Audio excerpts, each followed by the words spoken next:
British Columbia Institute of Technology acknowledges that our campuses are located on the unceded traditional territories of the Coast Salish nations of Musqueam, Squamish, and Tsleil-Waututh.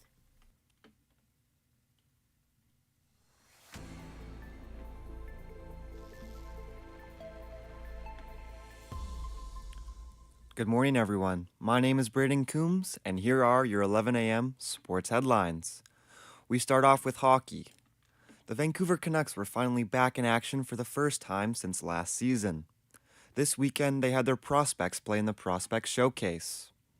Last night, the Canucks defeated the Seattle Kraken in the final game of the showcase by a score of 3-2. This comes after their heartbreaking 5-3 loss against the Kraken the night before. Canucks top forward prospect Jonathan Lecker-Mackey recorded a goal in the win. His line mate, Riley Patterson, not only scored but tallied an assist as well. The Canucks will be back in action this Sunday when they play in their first preseason game. Canucks 2025 first-round pick Braden Coots wasn't on the ice in Sunday's game. This was done for precautionary reasons after the centerman sustained a minor injury in the previous game. Coots is expected to participate in the training camp as his injury is only minor. Now, onto the field. The Vancouver Whitecaps fans are hoping to be blessed with another high-scoring affair when the Caps take on Forge FC tomorrow night. This is the second leg of the Canadian Championship semi-final. With a win over the Canadian Premier League side, the Whitecaps will punch their ticket to the final. This comes after their convincing 7-0 win over the first-place side Philadelphia Union. This Caps win was their largest victory in franchise history. The UBC men's soccer team continued their strong start to the season, defeating the University of Saskatchewan by a score of 3-1. Theo Afwerk and Henry Godbout both scored their third goals of the season in the game. The Thunderbirds remain undefeated and have now won their first 6 games of the season. They'll now be on the road taking on Mount Royal University in Calgary on Saturday. In baseball, the Toronto Blue Jays blew out the Baltimore Orioles yesterday, winning by a score of 11-2. With the win, the Blue Jays are now 4 games ahead of the Yankees for top spot in the AL East with just 13 games remaining. Addison Barger and Ernie Clement both stood out, cashing in 3 RBIs each.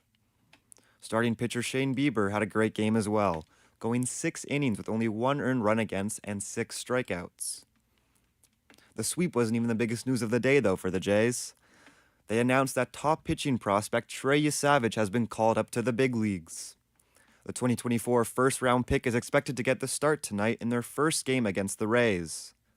Yesavage started off the 2025 season with the Vancouver Canadians, who are in High A. And now, not even 6 months later, the pitcher is slotted to make his first start for the Major League team. Here's what he had to say about his dream.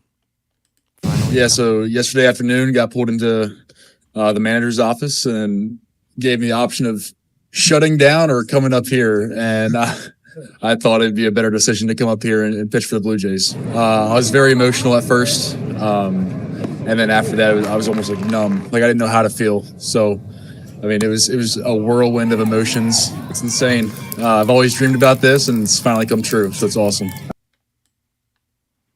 Across the border, the Seattle Mariners keep on rolling. They have now won 9 straight games.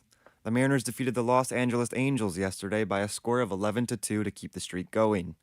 Cal Raleigh also keeps on swinging the bat, hitting his 54th home run of the season, which ties Mickey Mantle for the most home runs by a switch hitter in a single season. The Mariners now sit atop the AL West with just 12 games remaining, 1 game ahead of the Houston Astros. Now on to the other Seattle team.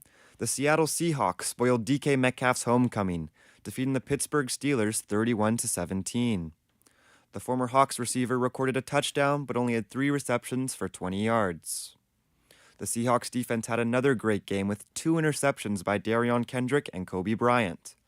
Star receiver Jackson Smith-Njigba remains consistent too with 8 receptions for 103 yards. His receiving partner, Cooper Kupp, had a great game as well, catching 7 balls for 90 yards.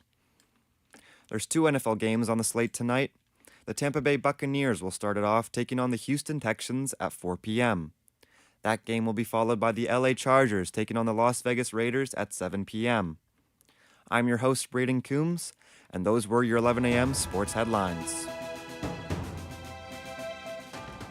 Stay tuned for more on BCIT's 1680 The Crow.